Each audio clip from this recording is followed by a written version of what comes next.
আমরা যত বেশি আমরা ভালো প্র্যাকটিসের সাথে আমরা সম্পৃক্ত হতে পারবো, তত আমরা নিজেরা ভালো থাকবো, আমাদের সমাজকে ভালো রাখবো, দেশের মানুষকে আমরা ভালো রাখবো। সুতরাং আমি তোমাদের প্রতি সকলের প্রতি আহ্বান রাখবো, এই কাজটুকু যেন আমরা নিবিড়ভাবে করি। আমরা দেখেছি অনেক জায়গায় উন্নত দেশে যে আমাদের প্রথম প্রশিক্ষণগুলো কাকে দেওয়া হয়, স্কুল গোয়িং ছেলে মেয়েদেরকে দেওয়া হয়। তার কারণ তারা ভবিষ্যতে যেন এটিকে সঠিকভাবে তারা অনুসরণ করে, এটির জন্য তাদেরকে এই প্রশিক্ষণগুলো দেওয়া হয়। অনেক সময় আমরা দেখি যে আমরা বড় যারা পরিণত মানুষ তাদেরকে আমরা অনেক সময় কথা বললে তারা হয়তো বা শুনতে চান না, তারা নানা ধরনের আমাদের অজুহাত থাকে তাদের মধ্যে এবং তারা কর্মব্যস্ত থাকে, তারা হয়তো বা সেটা অনুসরণ করার চেষ্টা করেন না। কিন্তু আমরা দেখি যদি আমাদের এই স্কুল বই বাচ্চাদেরকে আমরা সেভাবে প্রশিক্ষণ দিতে পারি, তারা সেটি শতভাগ পালন করার চেষ্টা করে, সেটির থেকে আমরা উপকৃত হই। সুতরাং আমি তোমাদের প্রতি আহ্বান রাখবো যে তোমরা নিজেরা সেটি পালন করবে, তোমাদের বাবা মা তারা সেটি গুরুত্ব দেয়, তোমরা যেমন শিখবে তোমাদের পরিবার পরিজনকে এটি পালন করার জন্য অনুরোধ করবে। সুতরাং এটি যদি প্রত্যেকটি ঘরে ঘরে এই কাজগুলো করা হয়, তাহলে আমরা একটি নিরাপদ আমরা পরিবেশ আমরা গড়ে তুলতে পারবো।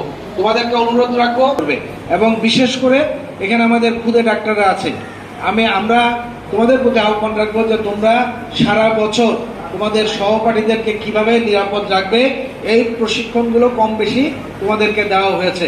সুতরাং তোমরা এটি মনে করিয়ে দিবে, আমরা এই এডিস মশাকে কিভাবে আমরা নিয়ন্ত্রণ করতে পারি এটি আমরা কম বেশি সবাই জানি, কিন্তু আমরা হয়তো ভুলে যাই। আমরা কৃমি কিভাবে নিয়ন্ত্রণ করবো এটি আমরা হয়তো জানি, কিন্তু আমরা হয়তো ভুলে যাই। সুতরাং এই আমরা যেন ভুলে না যাই, এটির জন্য আমাদের স্কুল কর্তৃপক্ষ বিশেষ করে আমাদের খুদে ডাক্তার যারা আছে তাদেরকে অনুরোধ করব, তোমরা প্রতিনিয়তই তোমাদের সহপাঠী বা স্কুলের যারা শিক্ষার্থী আছে তাদেরকে নিয়ে তোমরা গ্রুপ সেশন করবে, অন্ততপক্ষে মাসে একদিন।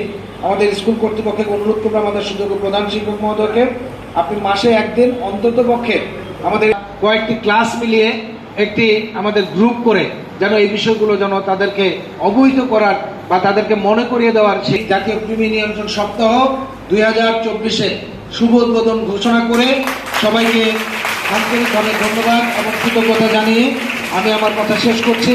জয় বাংলা, জয় বঙ্গবন্ধু, বাংলাদেশ চিরজীবী হোক।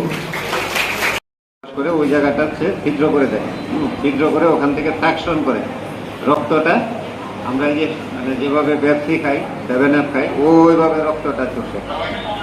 কাজেই এটি একটি একেবারে পুরোপুরি পরজীবী, সম্পূর্ণ পরজীবী। তো আমাদের বিশেষ করে এই উঠতি বয়সের ছেলে মেয়ে যারা আছে বা বাচ্চা আছে তাদের জন্য কৃমিটা বেশি ক্ষতিকর। তো কৃমি কিভাবে ইভেন শাকসবজি, যেখানে যদি ময়লাযুক্ত জায়গায় শাকসবজি জন্মানো হয়, জীবাণুমুক্ত জায়গায়, সেই শাকসবজির সাথেও কিন্তু কৃমি থাকে। সেটা প্রসেস করার সময় বা রান্না করার সময় বিভিন্নভাবে এটা আমাদের শরীরে প্রবেশ করে। অনেক খাবার দাবার আমরা খাই, কি স্বাস্থ্যসম্মত জীবনযাপন করতে হবে, সতর্ক থাকতে হবে। আর দেখা যায় অনেকে আমরা ছাদ বাগান করি, ছাদ বাগান করার সময় টব থাকে, দেখা যায় যে এই শীতের সিজন শেষ, টবের গাছটা মারা গেছে কিন্তু টবের মাটি রয়ে গেছে। তো যেহেতু ফুল গাছ পরিষ্কার পানিতে ডেঙ্গু মশা বা এডিস মশা এটি বিস্তার লাভ করে। তো এই জন্য এই বিষয়ে সবাইকে সতর্ক থাকার জন্য আমি অনুরোধ করছি। মন্ত্রী, তোমরা জানো যে ইতিমধ্যেই একটু তোমাদের জানা দরকার যে সাস্টেনেবল ডেভেলপমেন্ট গোল না, টেকসই উন্নয়ন লক্ষ্যমাত্রা, এটি শুনেছে তোমরা? টেকসই উন্নয়ন লক্ষ্যমাত্রা। তো এটির মধ্যে আমি দুটি গোলের কথা বলবো, যে কোয়ালিটি এডুকেশন, কোয়ালিটি এই আপনার প্লিজ প্লিজ প্লিজ একটা মিনিট, আমি এক 2 মিনিট কথা বলবো যে quality education. What do you mean by quality education? তো এটাকে আমরা যদি প্যাডাগজির ভাষায় বলি বা লার্নিং এর ভাষায় বলি, সেটাকে বলা হয় যে লার্নিং কম্পিটেন্সি। লার্নিং কম্পিটেন্সি কি? যে 3টা বিষয় প্রাথমিকভাবে করা হলো, আমরা অনেকে খেয়াল রাখি। তো মাননীয় প্রধান শিক্ষক আছেন এখানে, সম্মানিত শিক্ষকবৃন্দ আছেন, তোমরা আছো।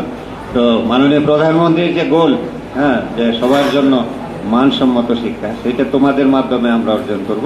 আর হলো গুড হেলথ, সুস্বাস্থ্য অ্যান্ড ওয়েলবিং, সুস্বাস্থ্য এবং ভালো ব্যবহার, এটি আমরা শিখব। আমাদের আচার আচরণে, শিক্ষিত মানুষের আচার আচরণে কাঙ্ক্ষিত পরিবর্তন আসা দরকার। কথায় বার্তায় কাঙ্ক্ষিত পরিবর্তন আসা দরকার। মুখে যা আসে তাই বলবো না, কথা বলার সময় একটু বিবেচক হবো।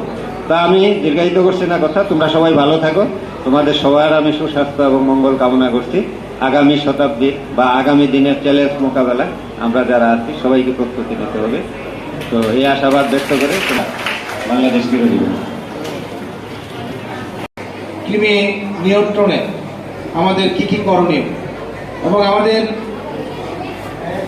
আমাদের পূর্ববর্তী বক্তাগণ যে বিষয়গুলো তুলে ধরেছেন, আমাদের মনে রাখতে হবে যে এটি কাদের জন্য এই উদ্যোগটি নেওয়া হয়েছে। অর্থাৎ আগামী প্রজন্মকে নিরাপদ রাখার স্বার্থে সরকার জাতীয়ভাবে এই দিনটিকে ঘোষণা করেছেন। এবং মনে রাখতে হবে যে আমাদের সুস্থতার জন্য আমাদেরই কার্যকরী ভূমিকা রাখতে হবে। আসলে সুস্থ থাকা মানে আমরা আমাদের যে প্রাথমিক কাজগুলো এটি সুন্দরভাবে স্বাভাবিকভাবে আমরা বাস্তবায়ন আমরা করতে সক্ষম হবো, এটি আমাদের মাথায় রাখতে হবে। আজকে তোমরা এখানে লেখাপড়া করছো কেন? ভবিষ্যতে যেন ভালো ফলাফল করে তোমরা দেশের জন্য ভালো কিছু করতে পারো, এটি তোমাদের উদ্দেশ্য। তিনি এমন একটি পরজীবী যেটি আমাদের সুস্থতা নষ্ট করার ক্ষেত্রে গুরুত্বপূর্ণ ভূমিকা পালন করে। এটি আমাদের শরীরের যে শক্তি বা আমাদের যে সঞ্চয়গুলো সেগুলো ধ্বংস করে দেয়। আমরা 3 বেলা আমরা খাবার গ্রহণ করি কেন? আমাদের শরীরের শক্তি সঞ্চয়ের জন্য, পুষ্টির জন্য। কৃমি আমাদের এই পুষ্টি ধ্বংস করে দেয়। আমাদের